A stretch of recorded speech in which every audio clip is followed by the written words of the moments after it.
قوم امیر علیہ السلام، نہج البلاغہ۔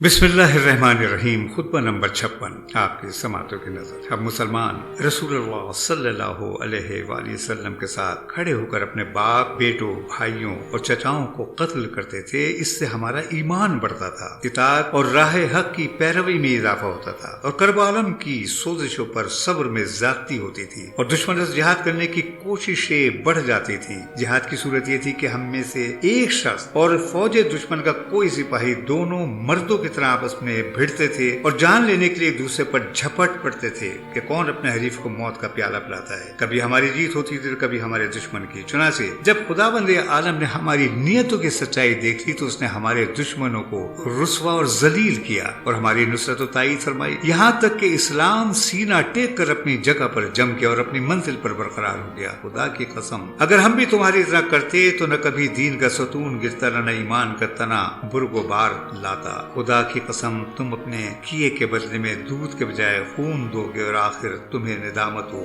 شرمندگی اٹھانی پڑے گی۔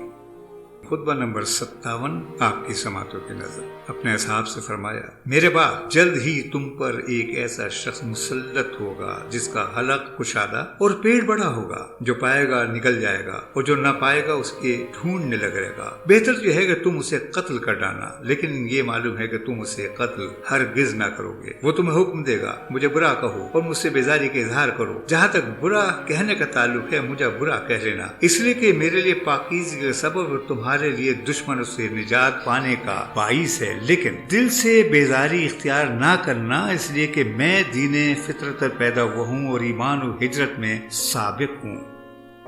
خطبہ نمبر 58 آپ کی سماعتوں کی نظر۔ آپ کا کلام خوارج کو مخاطب کرتے ہوئے فرماتے ہیں، تم پر سخت آندیاں آئیں اور تم میں کوئی اصلاح کرنے والا باقی نہ رہے۔ کیا میں اللہ پر ایمان لانے رسول اللہ صلی اللہ علیہ وسلم کے ساتھ ہو کر جہاد کرنے کے بعد اپنے اوپر کفر کی گواہی دے سکتا ہوں؟ پھر تو میں گمراہ ہو گیا اور ہدایت یافتہ لوگوں میں سے نہ رہا۔ تم اپنے پرانے بدترین ٹھکانوں کی طرف لوٹ جاؤ اور اپنی ایڑیوں کے نشانوں پر پیچھے کی طرف پلٹ جاؤ۔ یاد رکھو کہ تمہیں میرے بعد چھا جانے والی ذلت اور کاٹنے والی تلوار سے دو چار ہونا ہے، اور ظالموں کو اسی وتیرے سے سابقہ پڑھنا ہے کہ وہ تمہیں محروم کر کے ہر چیز اپنے لیے مخصوص کر لیں۔ علامہ رضی فرماتے ہیں کہ حضرت کے اس ارشاد میں لفظ آبر بے اور رے کے ساتھ روایت ہوا ہے، اور یہ عربوں کے قول رجلون ابرن سے لیا گیا ہے، جس کے معنی خرمے کے درختوں کے چھانٹنے والے اور ان کی اصلاح کرنے والے کے ہیں، اور ایک روایت میں اس کے معنی خبر دینے والے اور اقوال نقل کرنے والے کے ہیں۔ میرے نزدیک یہی روایت زیادہ صحیح ہے۔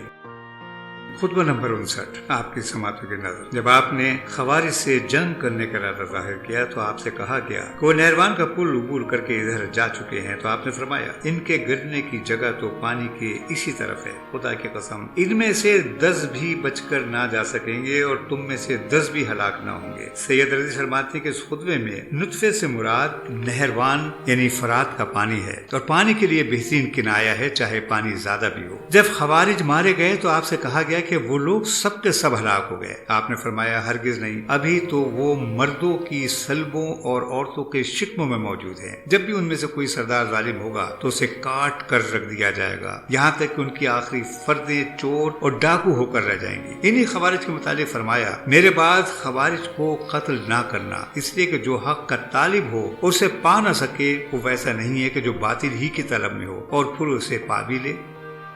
خطبہ نمبر 60 آپ کی سماعتوں کی نظر۔ جب آپ کو اچانک قتل کیے جانے سے خوف دلایا گیا تو آپ نے فرمایا کہ مجھ پر اللہ کی ایک محکم سپر ہے، جب موت کا دن آئے گا تو وہ مجھے موت کے حوالے کر کے مجھ سے الگ ہو جائے گا۔ اس وقت نہ تیر خطا کرے گا اور نہ زخم بھر سکے گا۔